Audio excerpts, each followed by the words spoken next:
check engine light came on, so I began by connecting a scan tool to identify the issue. The diagnostic revealed the code P0507, which indicates that the idle air control system RPM is higher than expected. To determine the cause, I first inspected the fuel system thoroughly, but there were no faults detected. Next, I conducted a visual inspection of the air intake system to see if there were any obvious issues such as disconnected hoses or cracks, but everything appeared normal. To ensure there were no hidden leaks, I used a smoke machine, introducing smoke into the intake manifold.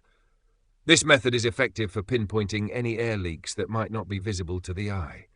However, the system showed no signs of leaks. Given these findings, I turned my attention to the throttle body, as it plays a key role in regulating airflow to the engine.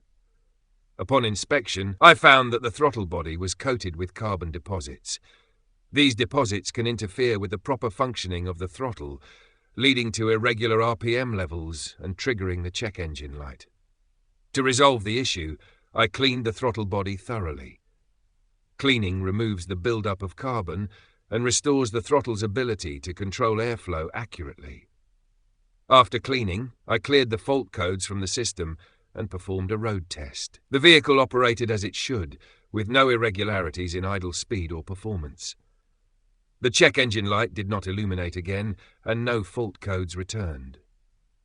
This process underscores the importance of maintaining a clean throttle body as part of routine vehicle care. Carbon buildup is a common issue that can lead to operational inefficiencies, higher emissions, and drivability problems. Regular inspections and cleaning of the throttle body can prevent these issues, ensuring the engine performs optimally and avoids unnecessary repairs.